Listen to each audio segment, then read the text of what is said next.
グループとしての最終形態がどういうものが理想的なのか、どういうものがクオリティファースト、クリエイティブファースト、アーティストファーストなのかっていうことと、彼ら自体が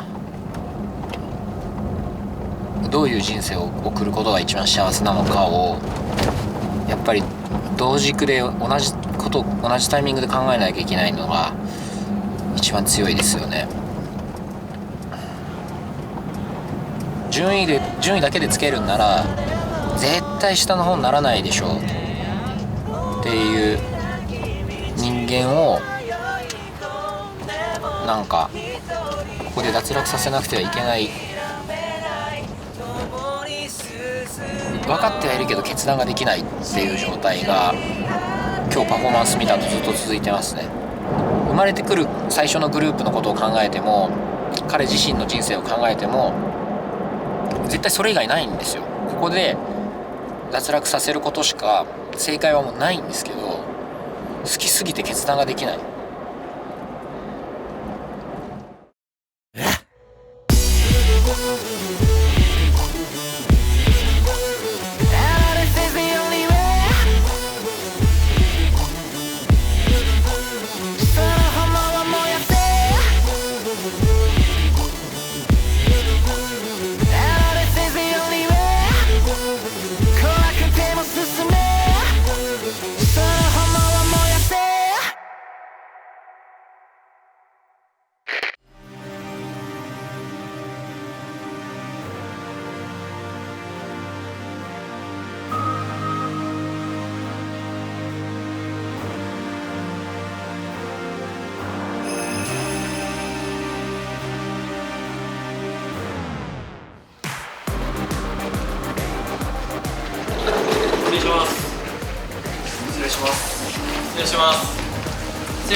正直な話、個人的な思いとしてはここまで素晴らしかったんだからもう順位とかねえだろ、みんな1位だみたいなことを思わず言ってしまいそうになったり、脱落者を決めるなんてことももういちいちしないでいいんじゃないかと思ってしまう気持ちになるばかりなんですけど、そもそも応募してくれた時の君たちとか、今日素晴らしいパフォーマンスをしてくれた君たちに対してやっぱりちゃんと決めた通りに進めて、その理由をしっかりとお話ししてやらないといけないと思ったので、発表していきます。はい、前回のビジプロ審査の10の時もそうだったんだけど、今回発表するのは、最下位の人が脱落するというようなことは全くないです。自分はそのアーティストであったり音楽ファンであったりするから、やっぱり本当に楽しくなってしまう、今日みたいな心が喜んでしまう現場っていうのは本当に幸せなんだけど、同時に BMSG の代表として社長としてプロデューサーとして、もうグループの最終的な姿や向かう先はやっぱりより明確化していかなきゃいけないと思ってます。そうやって考えた上での脱落する人が1人、そして、残った人の順位を今から1位から10位というのを発表していきます。ザ・ファースト合宿最終審査、1位は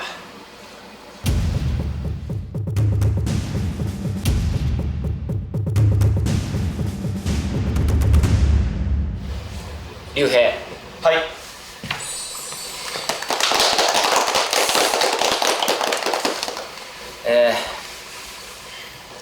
もともと持っていた高いクオリティ、高いクリエイティビティ、高いアーティシズム、そういったものをそのまんまさらに一回り二回りと大きくさせたこの合宿を終えた後の竜兵の今日のパフォーマンスはちょっと手のつけられないくらいのものでした。歌い出した瞬間に空気が変わるあの感じはやはり何度味わっても自分も非常に心地がいいですし、今回は前回のムーブオンの時に指摘したように、もしエナジーみたいなものが特にエモーションが大事な楽曲だったので、感情が前面に出てくる瞬間が感じられなかった場合は順位を落とさなくてはいけないと思っていましたが、全くの杞憂でした。圧倒的に素晴らしいパフォーマンスだったと思います。ありがとうございます。ありがとうございます。3次に審査の時に1位をもらって、で今回の合宿で2位になって、7位になって、でいいなって、ちょっと順位を落としてしまったことに少し手遅れしてしまった部分がこの合宿内で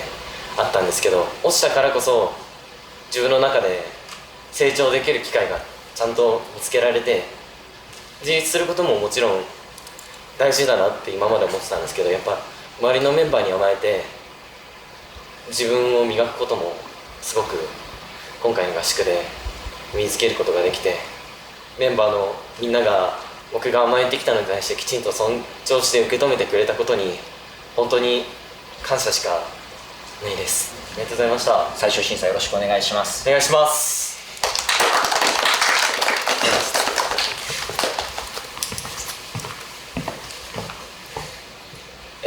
2位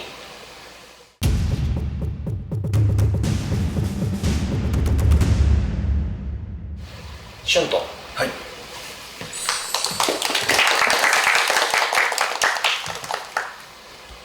前々から薄々気づいてはいたんだけど、やはり天才的な素質があるっていうのが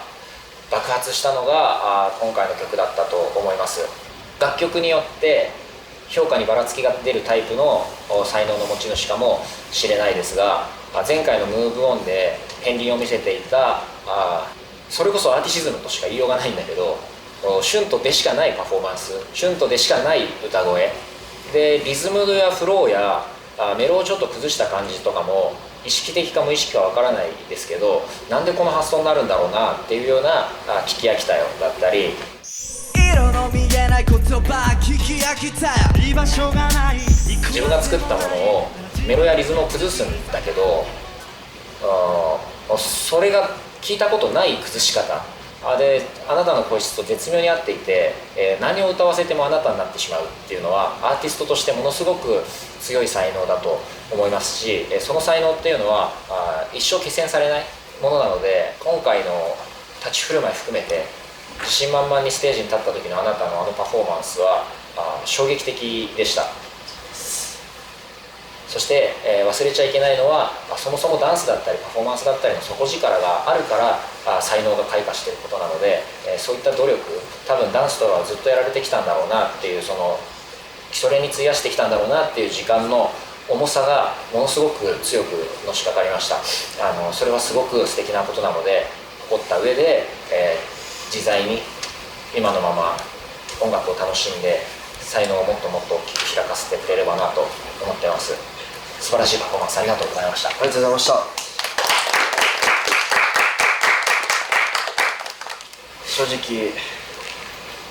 びっくりしているのが本音です。この1個前の合宿二次審査の時はなんかグループでも勝敗で、負けてしまったのもあるし、自分の順位がガクッと下がった審査だったので、本当に焦ってるというか、自分が受かりたい気持ちもすごくあって、でもなんだろうな、仲間と一緒に本当に協力したいっていう気持ちもすごく同じぐらい大きくあって、でも本当にこの順位をいただけて嬉しいですし、この順位をもらえたからこそもっともっと努力しないといけない部分があるなって感じさせられたので、次の審査もよろしくお願いします。お願いします。お願いします。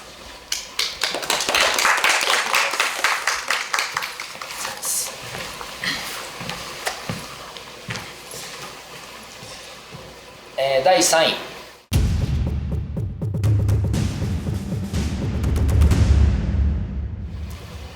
ソータ。はい。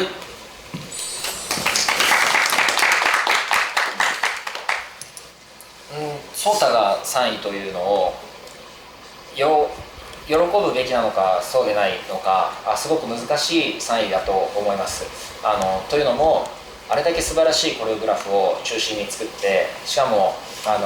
ただ上積みのかっこいい振りというのではなくて、それぞれの感情やストーリーを紡いでアートとして表現した。あれは単純なパフォーマンスというよりはしっかりとアートだったと思うし、事実僕はその1バース目の本当1分半だけで心全て持ってかれた要因の多くはコレオグラフだったので、合宿初期からやはりすごいなと思っていたクリエイティビティはここに来て異常なまでの花の咲かせ方をしているし、あなたのダンスも上手いダンサーの子が混じっているというふうに見える人はもう一人もいないと思います。いわゆるボーイズグループのメンバーとしてダンスを中心に引っ張っていくという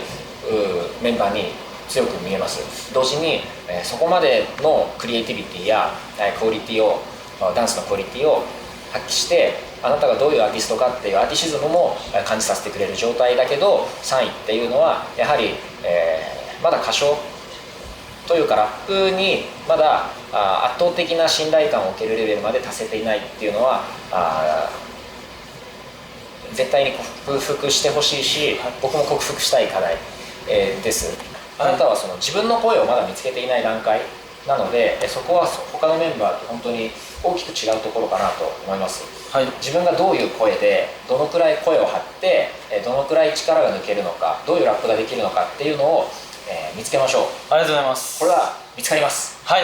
なので期待も込めて3位より下の順位はさすがにつけられないと思ってこの順位になりました。よろしくお願いします。よろしくお願いします。本当この短期間で最初にやりたいって思ったストーリー性だったり、日高さんが評価してくれたアートっていうのを完成させるっていうのはすごい難しかったんですけど、本当に僕が作った上でみんなが一人一人そのパートに乗って、表現してくれたおかげでちょっと花が咲いたなっていうふうに深く感じているので、本当にメンバーに感謝してますし、でもやっぱ正直もっと合宿のケツでラップを自分集中できたなっていう反省性もあるので、難しいことだったのは、置いといて、その中でもやっぱ僕にはラップがもっと必要だったなっていうのは自分でも深く感じているので、今後さらに、頑張ってラッパーとして胸張れるように全力で頑張りたいと思います。よろしくお願いします。よろしくお願いします。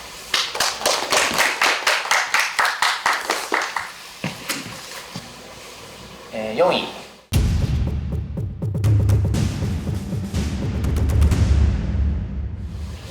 翔太。ありがとうございます。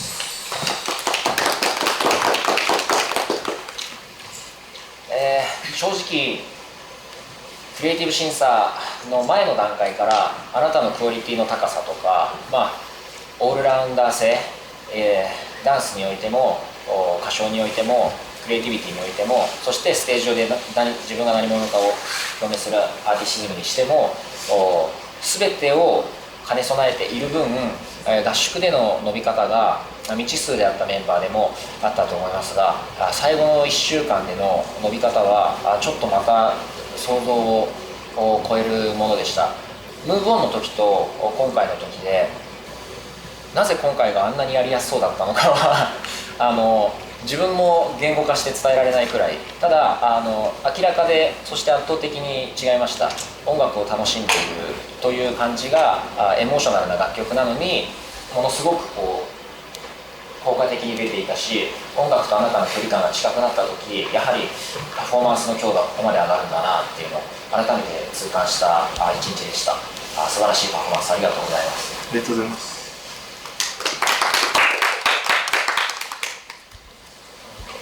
今までで一番言葉が頭の中真っ白で何も出てこないなんか本当に自分がどうやってこの合宿中に成長できるかっていうのが正直めちゃくちゃ伸びていくメンバーを見ていく中で、自分はなんか教えることはすごく好きで、教えてって言われることも多くてすごく嬉しくて、頼られてるのもすごく嬉しくて、いろいろ教えてる中でも自分はなんかやっぱり成長を感じてない部分があって、それを前回の審査でより分からなくなって、ボーイズグループにおける自分の在り方を一回見失いかけた時に、本当に日高さんの言葉の音楽ファーストっていう言葉だけで本当にこの1週間走ってきて、それが結局仲間につながって感謝とか愛とかそういうものにつながった結果がこういった順位であることはすごく嬉しく思います。このメンバーの中で4位であることはすごく自分にとって誇りですし、この順位をいただいたことを裏切らないようにこれからももっと成長したいと思います。ありがとうございます。ありがとうございます。ひょっとしたらあなたの才能のうちの相当大きいものっていうのは優しさとか愛情の部分なのかもしれないと今の話聞いてて思ったのは、音楽ファーストになった時に、にじみ出してくるそのものっていうものがそういった温かさや柔らかさになるっていうのはすごいことだと思います。音楽に没頭すれば没頭するほど周りに愛情をもたらせれるすごい素晴らしい才能の持ち主だと思うので、その調子で音楽をたくさん愛して周りに愛を振りまいていってあげてくれればなと思います。ありがとうございます。ありがとうございます。ありがとうございます。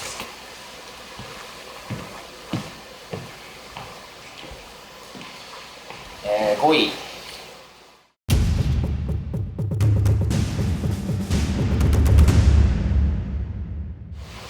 良樹。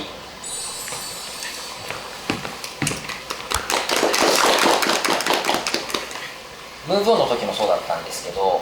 やっぱり楽曲とハマった時にあなたがこう飛び込んでくる気持ちよさ、曲のここでドンという時にものすごいグループにとって、攻撃力の高い武器になる、そういう才能を今回も見せてもらったなと思っています。感情が強くなればなるほど、エモーショナルになればなるほど同時に荒くなってくる部分が多いのは、2歩目の部分かな、基礎の次の2歩目の部分が荒くなってしまうことや1歩目の部分の癖はだいぶ修正されてきたので、次は2歩目なのかなという気がします。感情が爆発してエモーションに声を乗っけてもピッチやリズムを自在にコントロールすることができたら、見ている人は感動の声以外も上げようがないところになると思うので、ただとても大事で難しいことだとは思うので、冷静に一歩一歩丁寧に成長していっていただけたらすごく嬉しいなと思ってます。ありがとうございます。ありがとうございます。そうですね、なんか自分でも全くその通りを感じてますなんかこの嫌でも分かるぐらい天才しかいないこの11人の中でこの順位をいただいたのは本当に僕も誇りには思います。でもやっぱ自分の中でそのなんだろうな、圧倒的に伸びるところっていうところが、その今日高さんがおっしゃったところだなって確実に僕も思っていて、そこの課題というかそういう部分が自分の中ではすごくもどかしくて、でもそれができたらもっと上に行けたのかとか、でもそれを考えすぎたら結局またエモーショナルが失われるんじゃないかとか、自分の中のなんかこう性格だったりとかをなんかいろいろ考えさせられるこの1ヶ月だったので、まだ自分の中では乗り越えきれてないなって正直思ってるので、やっぱりやるからには1位取りたいし、すごく嬉しいしすごく悔しいのはやっぱ変わりはないなと思います。本当に毎日毎日少しずつ少しずつ良くなっていってるし、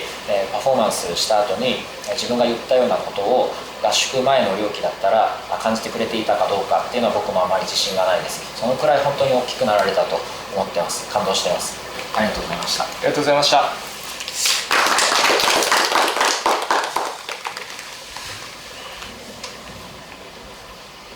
6位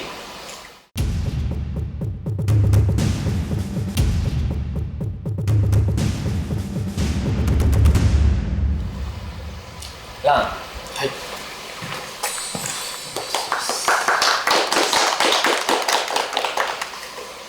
合宿1ヶ月やってきましたけど、やっと見たかったランが見えたという気がしました。圧倒的なダンススキルを持って、歌を楽しそうに、感情のままに歌い、そういって楽しくパフォーマンスをしている、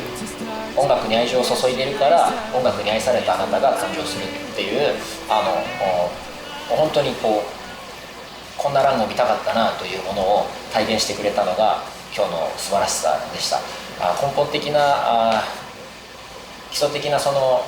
歌の技術の面において前々から多分ランが言われていたようなことが劇的に改善したわけではなくて、内面からにじみ出る音楽をパフォーマンスする時のアーティスト性、アーティシズムが初めて明確にドンと強く伝わってきた瞬間だったと思います。こういう瞬間に立ち会えて、自分はすごい光栄です。今日のあなたを見れて本当に幸せです。ありがとうございました。ありがとうございました。正直この合宿に来てから本当にステージに立って表現したい自分っていうのが見失ってて、合宿1時も合宿2時も出したくても出せない何かっていうのがずっとあって、それに伴って順位も結構下の方にギリギリで通ったりとかしてたんですけど、それが今回この11人にパフォーマンスするってなった時に本当に心からパフォーマンスに対して楽しいだったりとか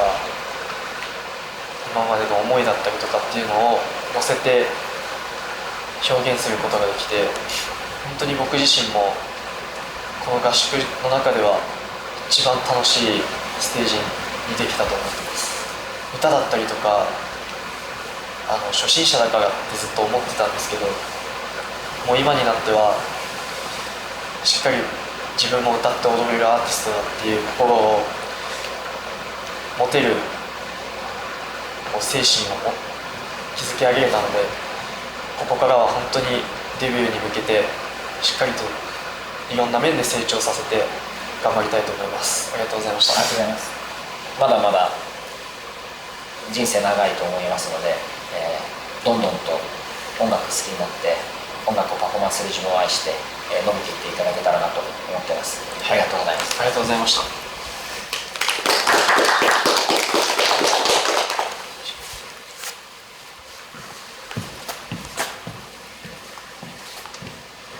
そして7位、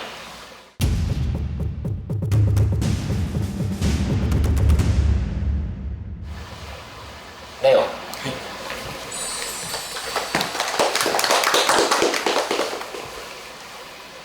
正直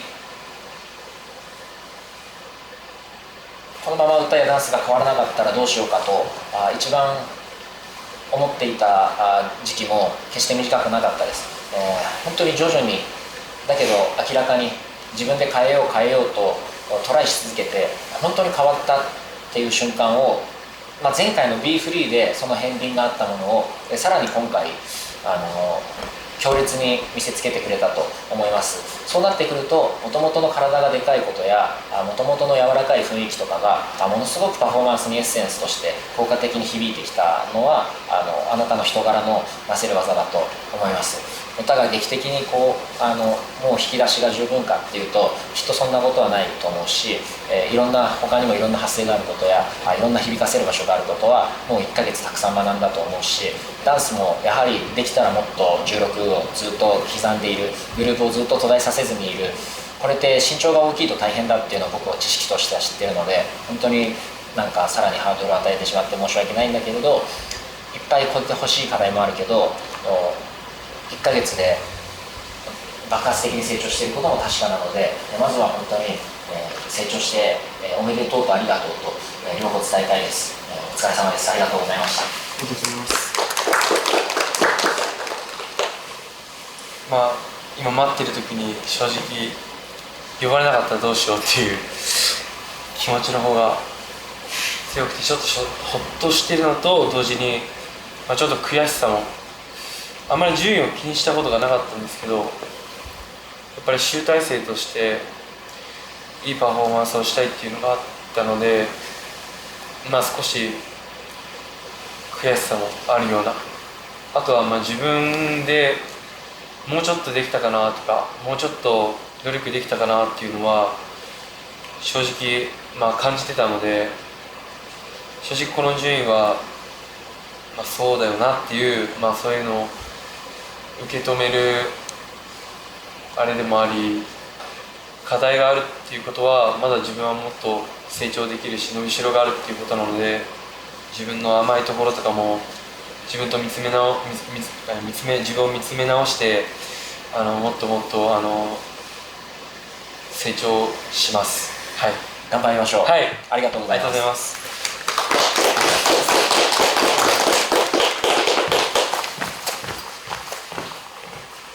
8位、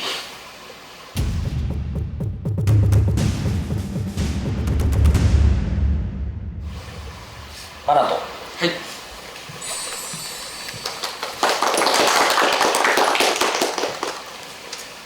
相変わらずクオリティの面において文句のつけどころがないです。レコーディングが恐ろしいスピードで終わるし、ダンスをやってみせてもあらがないし、いわゆる表情がどうだ、表現力がどうだみたいなことも、確実にどんどん少しずつ開いていっているのは僕たちも気づいているし感じているので、もしそこで焦りそうになったらそこに焦る必要ないことは1個ちゃんと覚えておいてください。音楽が好きな人じゃないとできない歌い方だったり、音楽を好きな人じゃないとできないパフォーマンスをしていることが僕は個人的にものすごく、胸にくるし、ただそれって音楽をやっている人や音楽をとても愛しているという人以外に伝わりにくいことであるのも確かです。決して一見して派手なものがもてはやされる世界を僕はいいとは思わないけど、そういった意味では表情一つ取った時、表現一つ取った時に、胸に残るものを刺しに来るみたいなことっていうのはやはり少し残しておいた方がいいかもしれません。表現力とか表情とか感情表現みたいなことを抽象的に伝えて終わりにはしたくないので、この素晴らしいクオリティをどうやったら見ている人全てに伝えられるアーティシズムに変えて届けられるだろうかというのは僕も引き続き考えたいです。何にせよ素晴らしいパフォーマンスであったのは確かだし、順位が落ちてしまったのは楽曲との相性もあると思います。特にそういう課題みたいなことであった、感情、エモーションをいかに出すかが大事な楽曲になった時に、やはり少しそこの部分が弱くなってしまうというのはあったと思います。今日もありがとうございました。ありがとうございました。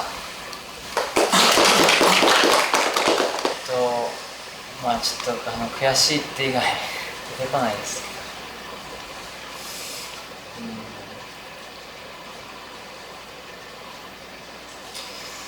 そうですね、悔しいですね。でも今言われた今までずっと言われてた表現力とか、そういう表情一つのその大切さっていうのは多分このメンバーの中でも自分が一番大切だと思ってるし、そこのインパクトが薄いっていう点には本当に僕も本当に思ったし、そこの世界観の作り方とか短い間でちょっとまだ甘かったかなっていうのが自分の今回の反省点にもあります。本当にちょっと悔しいっていう気持ちしか出てこないんですけど、確実に次の審査までにはちゃんと気持ちを作ってちょっと気合い入れていきたいと思います。ありがとうございました。あ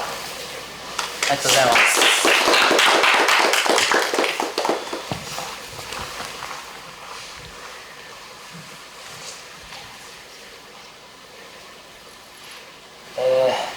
9位、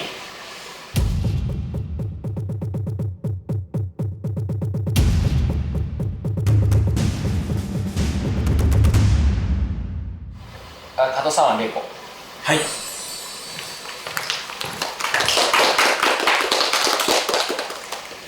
すごく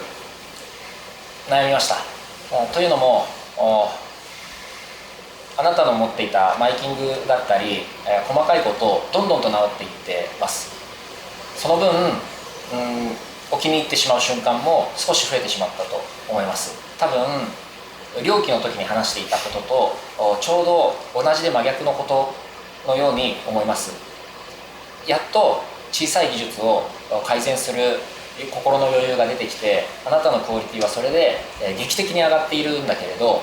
やはりクリエイティブ審査の時のようなエモーション全開の時の心に訴える強さというのは同時に少し削れてしまいます。すごくデリケートで難しい問題だと思うんだけど、一つ言えることはものすごいスピードで成長し続けているということです。なんかいつもこれ言ってるような気がするけど、今日のパフォーマンスを見て歌もダンスのレッスン歴がありません、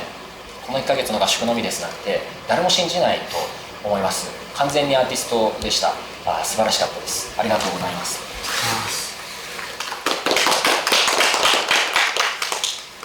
今日のパフォーマンスが終わった時、まだ自分はいけるなっていうことで、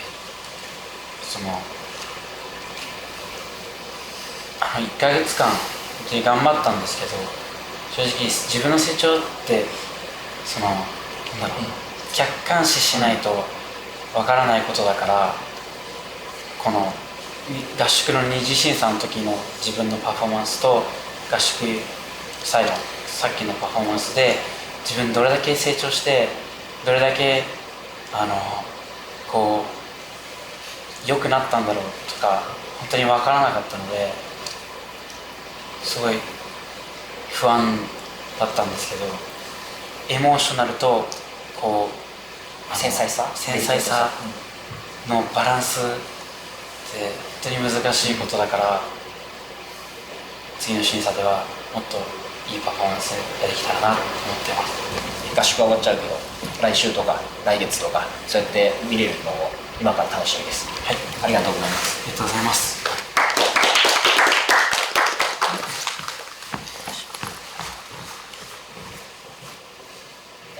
10位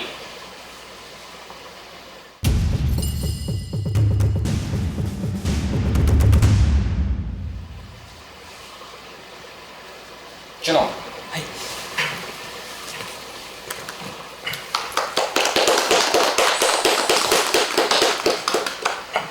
どんどんと歌の技術が伸びていて、どんどんとダンスの実力がついていって、ついにダンスが楽しいって聞かせてくれるようになって、きっと僕は今回のパフォーマンス中は見れていないんだけど、きっとダンスのパフォーマンスいろんなところが伸びてるんだと思います。振り覚えだったりとか一つ一つのディテールだったりとか、レオと一緒で常に16を刻むというだけでも、常にグルーヴを刻むというだけでも平均身長の人よりはるかに体に負担がくることなのは知識としては知っています。その中で1ヶ月ここまで基礎練にずっとついてきて、あなたのクオリティを上げたっていうことにまずは心から、リスペクトを伝えたいです。ただダンスのクオリティが少しでもやはり劣っている以上、あなたはその歌の面で、圧倒的な存在感を示せないと少し厳しくなってしまうっていうのは改めて伝えておかなきゃいけないなと思いました。そのくらい、逆に言うとそのくらいあなたの歌声は、あなたの声のアプローチは未経験とか経験者とかそれこそ下手したら国籍含めていろんなものを飛び越える力があると思っているから、ここまでまず乗り越えてくれたことに心から感謝していますし、次の成長をもう早くも見たいと思ってます。1ヶ月まずは本当にお疲れ様でした。みんな大変だったと思うけど、レイちゃんとジュノは特に、大変だったと思うので、心から、ありがたいと尊敬してます。ありがとうございました。ありがとうございました。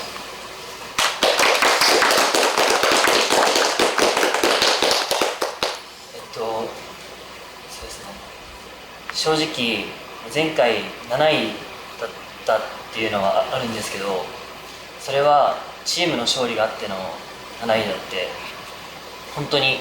自己評価では本当に最下位なんじゃないかなって思ってたので、今回の結果は、納得というか安心はしたんですけど、そうですね、もっと本当に頑張んなくちゃいけないなっていうのを思い知らされた結果になりました。そうですね、本当にこの合宿を通してみんなもどんどん、自分も歌とかダンスとか成長してるのも分かるんですけど、みんながどんどん成長していって、ダンスに関してはなんか埋められない、なんていうんですかね、差が埋められないくらいみんなも成長してるし、歌に関しては本当にすごいスピードでみんな成長してて、自分は結構強みが歌だったのに差が逆に狭められちゃってるっていうか、そういう実感もあって、前回は本当に自己評価では最下位だと思ってたっていうのがあって、今回もその1週間でそこまでダンスも差が埋められなかったっていうのは嬉しい。歌もどんどんみんなが追いついてきてるのは事実なので、次の審査までに本当に成長して驚かせるくらい成長します。よろしくお願いします。お願いします。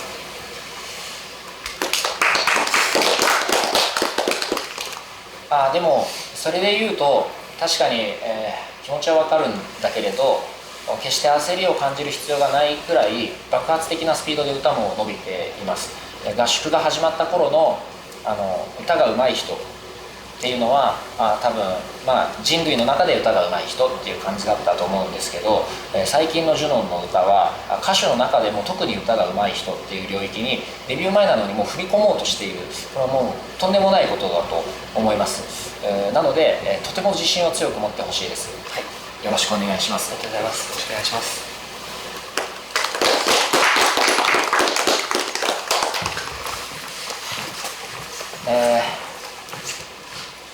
正直塁を脱落させるのは下手したら僕が一番嫌でした。あなたの圧倒的な存在感やパフォーマンスの能力っていうのは僕は本当に虜になってしまって、ただこれがコンテストで今回順位をつけるだけであるんだとしたら低く見積もっても5位以内3位以内にも入れたいなと思うくらい素敵なパフォーマンスでした。だからこそ同時に感化できなくなってくるのは、ステージ上であそこまで目立てる、あそこまで人の目を引きつけてしまう、そうなった時に、基礎的なダンスと歌の技術面が追いついていないことはもし今年デビューのグループに入ってしまった場合、グループ自体に少し大きなデメリットを運んできてしまうことになると思います。具体的なことを言えば、今歌のレンジがやはり広くはないので、類に合わせて歌のキーを変えるという瞬間も出てくると思います。類ラインだけ変えなきゃいけないんだよね。放物線を描くだけ、ちょっと高いからなんか変えようかっていう。放物線を描くとか、放物線を描くとか。 Please don't waste my time 放物線を描く流れ星もつかむように空をかけ、放物線を描く流れ星のつかむように空をかけ。ダンスに関して、手が少しばらけてしまったり下半身を上手に使えなかったりする瞬間があるから、構成やコレオグラフ自体に影響を与えてしまうかもしれないです。人の耳目は集めやすい存在であるからこそ、その圧倒的なスター性やカリスマ性、パフォーマンス能力があるからこそちょっと間違った目立ち方をしてしまう可能性が増えるかなと思いました。それでもきっと今世の中に出すだけでもこの子はものすごいスターになるんではないかと思っていたので、ずっと悩んで、実は先週の B フリーの時からそれを強く感じていました。あんなにプロ状態に入った時のルイはこんなに素晴らしいんだと。そして今日も素晴らしかったので、僕はいよいよ決断をしなくてはいけないと思い、正直順位をつけるのと同じくらい一度決めた後に本当にこれでいいのか本当にこれでいいのかと何回も考えました。でもどんなシミュレーションの仕方をしても、今もしもあなたが今年デビューのメンバーに入ってしまった場合、世間から求められるあなた像っていうのはきっとあなたにとって望ましくないものになってくると思います。見た目の華々しさややはりとても可愛い人間性もあるので、そういったところを求められて、その分そういった仕事をしているうちに基礎的な技術、歌やダンスの練習をする時間はどんどん削られていって、学校にも行けなくなって、人間としても音楽をする人間としても消耗してしまうのが目に見えていました。なので絶対に言わなきゃと思っていたけど、言わなきゃと決めてから本当に言うまでがこんなに辛いのかと本ほんの10分15分なのかな、20分なのかな、部屋で一人で、やっていた時間はそのくらいだったのかもしれません。あなた一人のことをずっと考えていた時間は。でも本当に永遠にも等しく思えるくらい長い時間でした。ものすごく今回は残念だけど、今年デビューのグループの構想に入れることができませんでした。ただ本当に素晴らしいパフォーマンスで、僕は心奪われたまま今も話をしています。本当に素晴らしいパフォーマンスありがとうございました。ありがとうございました。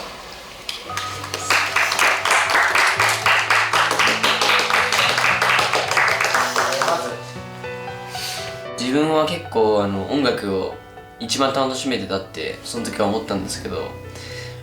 なんか音楽楽しむ、自分が楽しむだけじゃなくて相手にも楽しませるのが音楽なので、なんかそういうところを意識してもっとやればよかったなっていうのは反省点であります。あと音楽楽しみすぎるとなんか気が上がってパフォーマンス面に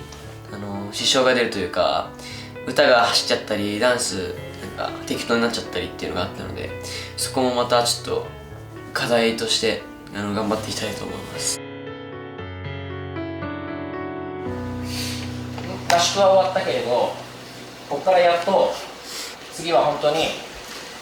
デビューするメンバーを決める審査に臨むので、また辛いこととか不安になることとか増えてくると思うんだけど、この合宿は絶対に間違いでなかったことを僕は感じていますし、どうかあなたの心の脇にこの1ヶ月を置いて、明日から東京に戻ったらあなたたちはやはり樹木をすでに集めてしまうと思うので、改めて少し身を引き締めて気をつけて生活してください。はい、はい、最終審査よろしくお願いします。よろしくお願いします。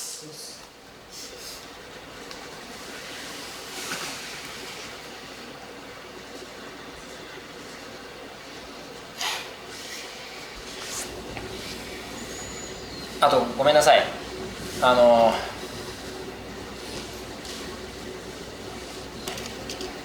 正直二次審査で初めてあなたを見た時から、いわゆる一目惚れ、一聞き惚れでした。本当にアーティストとしてファンになってしまったし、次はどんなパフォーマンスを見せてくれるかなとずっと楽しみにしていたんだけれど、特に合宿に入ってクリエイティブ審査を経てから、あなたはもともと音楽きっと好きだったと思うんだけど、どこか今まで持っていた才能に火がついたようなものすごい輝きを合宿審査以降ものすごいスピードでどんどんと重ねていって、さっきも言ったけど本当に完全に虜になってしまいました。このタイミングでしかもそのみんなが見ているところでやることではないのかもしれないんですけど、終わったらちゃんとお母さんとかにも連絡するので BMSG からのデビューを一緒に目指してくれませんかと思い、手書きですごい誓約書を書いてきました。あなたの正式なデビューや世界へと向かう足取りをサポートするため、最大限の努力を自分はできたばっかりの会社だけどするので、もしよかったら受け取ってもらえないだろうかと思って書いてきました。ありがとうございます。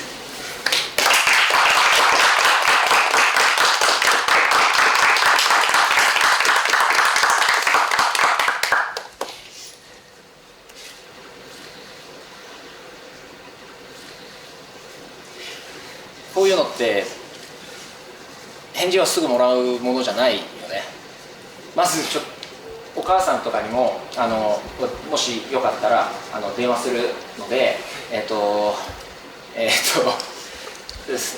まずは先走ってこんなことして申し訳ないですけれども、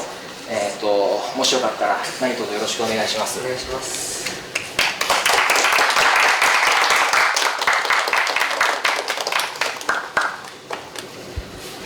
もしよかったらこんな感じなので打ち上げとかして明日一緒に帰ってくれないかなと。はい、全然。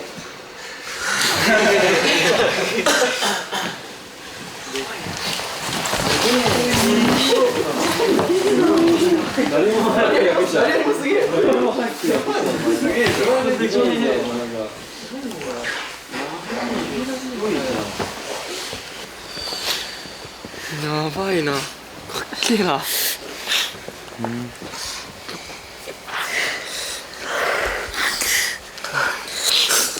でとう。おめでとう。おめでとう。すげえよ。すごいぞ。すごいことだよ。一番すごい。脱落じゃない。脱落じゃない。スカウトされる。すげえんだよ。誰よりも先にすげえんだよ。受からなかったんですけど、契約書みたいなのをもらって、すごいありがたいんですけど、やっぱり率直に言うと本当に悔しいし、このオーディションに勝つために来たので、そこはちょっと悔しいです。でも絶対デビューしてマジでビッグなアーティストになってみんなを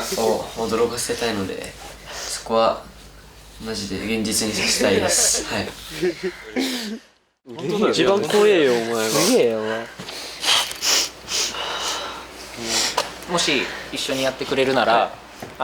やっぱり例えばレンジが狭いのは変声期の影響もあると思うし、下半身がうまく使えない瞬間が出てくるのは成長痛の影響もあるかなと思うので、決して焦らないでほしいです。ひょっとしたら1年後かもしれないし、ひょっとしたら2年後になってしまうかもしれない。だけど必ずいい形でデビューできるように必死で頑張るし、それまでの間も何かできることができる活動がないか考え続けるので、そういった意味では正式なデビューという形ではなくて、いわゆる世間一般的に言う練習生なのかもしれないけれど、もしよかったらよろしくお願いします。よろしくお願いします。まあそんなルイの虜になった社長ですけど、ルイの中でやっぱり少し気になっているのは、プロアーティストって学校にもあんま行かないで好きなことだけやってることができるから最高だなっていうのを何回か言ってたんだけど、それはすごく危険な思考だなと思っていて、プロのアーティストとしてやるということは責任者になるということでもあると思います。自分の音楽だったり、人から提供されたものであったとしても、自分のパフォーマンスに責任を持って世の中に出していく立場になるので、必ずしも学力が高い必要はないけど考える力が高い必要は絶対にあると思います。もちろんそれは学校だけで学べることじゃないけど、学校の中で、学べる考える力、人に伝えていく力っていうのはすごい大きいと思うし、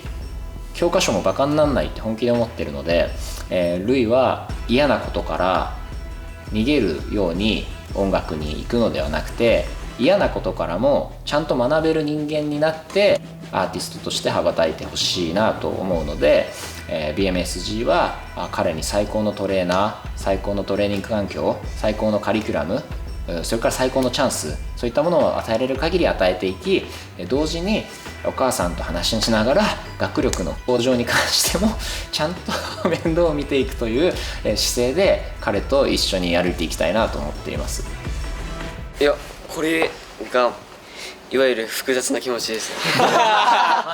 一番な。今はその順位はちょっと気にしたくないというか、気にしたくないというか、あるんですけど、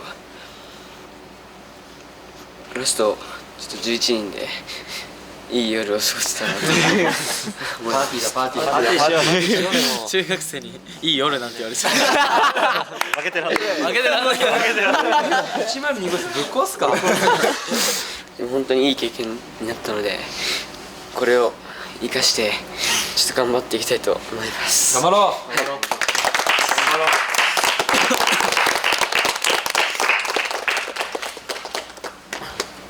これにて1ヶ月に及ぶTHEFIRST合宿完全に終了。イエーイ。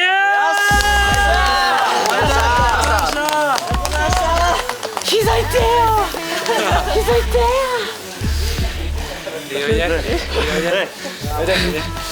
いややった、11人最高だ。11人だ。最高だ。いい夜にしましょう。おレゴー。頑張ろう。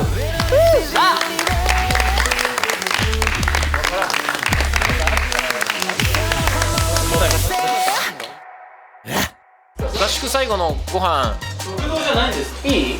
行くよ。今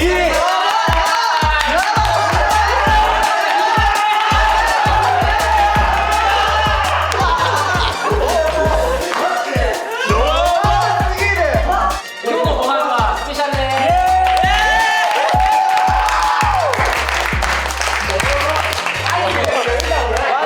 す。まず本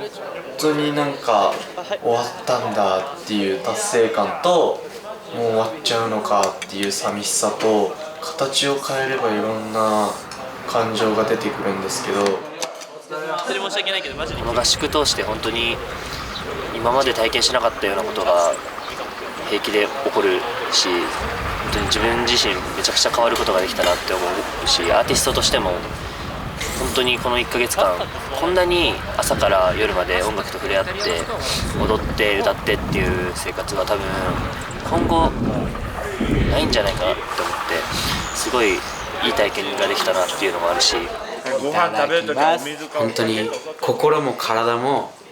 マジで疲れたんですけど、自信持っていい合宿だったなって言えます。ダンスで言ったらコントロールがもっと上手くなったんじゃないかなっていうのと、体も柔らかくなったし心も体も成長したんですけど、本当やっぱ心の成長が一番大きかったんじゃないかなって思ってます。結局落ちてしまったんですけど、なんか自分的にはパフォーマンス面では悔いがあるけど、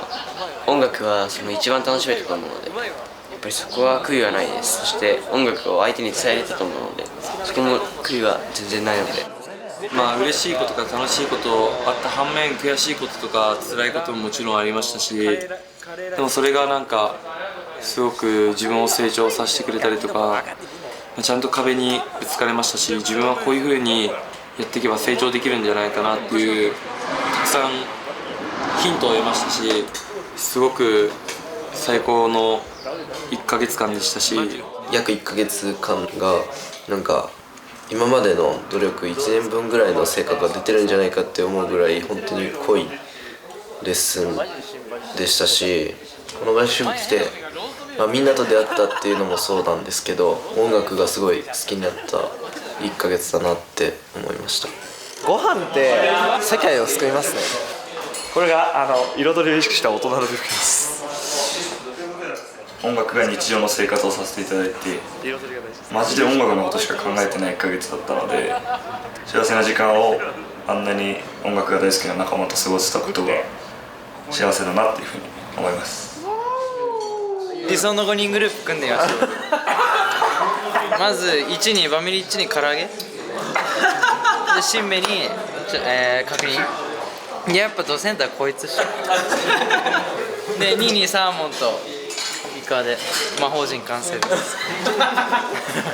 なんかやっぱ一番は本当に歌とダンスとラップが純粋に多分この合宿で上手くなったのと、なんか僕にない感性とか音楽性っていうのを他の14人が持っていて、そこもすごく刺激をもらえたし、友情って言ったらなんだろうな、違うのかもしれないけど、すごいいいライバルっていう関係値にみんなが本当にお互いリスペクトでき合ってるからこそ慣れた関係性だなって思ったので、なんか本当にこの1ヶ月はすごい人間としてなんか変われた1ヶ月だったような気がします。本当に毎日吸収することばっかだし、本当ダンサーからアーティストに変われた1ヶ月だったなっていうふうに思うので、スタートラインだと思って、最終審査まで頑張りたいなって思います。噛み応えしかない。めっちゃうまいです。ブリがこんなにブリごめんなさい1位という順位をもらったことを本当に嬉しく思いますし、僕一人じゃ何もできなかったはずなのに、目に見えないものから目に見えるものまで全てが集まった時、誰にも邪魔ができない、そんな唯一無二のアーティストとしていれるんじゃないかなっていうのを今回の合宿ですごく実感できました喋る前にネタ食べないでくださいえぐいぜえぐいぜえぐいぜ。行きましょう。すごいね。第一歩目なんです。これはザ・ファーストですから。この中の全員がデビューできるわけではないし、一つの夢が叶うということは一つの可能性を踏みにじる可能性でもあるということを忘れてはいけないし、誰かの道半ばとか誰かの最高到達点とか、そういったバトンをこう引き継いで、僕たちも命尽きるまで走って次にバトンをつなげてっていうのをやっていかないといけないと思っているんだけど、やることは無数にあるし考えなきゃいけないことは無数にあるので大変は大変なんですけど、ここまでいったらやっぱり進まなきゃいけないと同時に進みたいので、早く作りたいし、グループを早くデビューしてほしいし、自分ももっと成長したいし、彼らといろんな景色を見たいし、頑張りたいなと。めちゃくちゃ怖いですけど、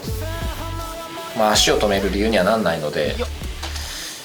怖くても進めってやつですね改めて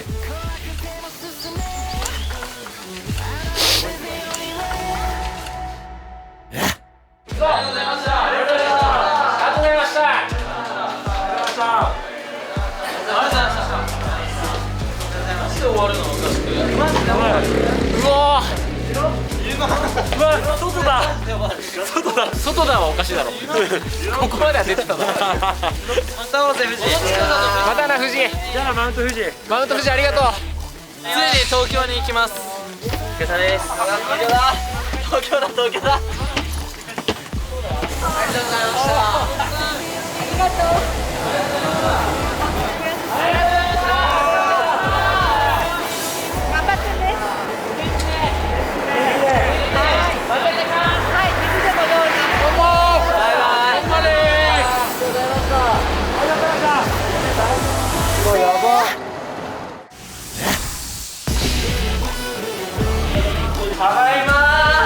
最後の審査、その課題曲っていうのが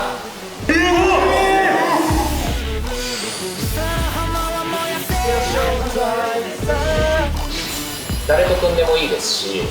何をしてもいいです。クリエイティブ審査ネオ。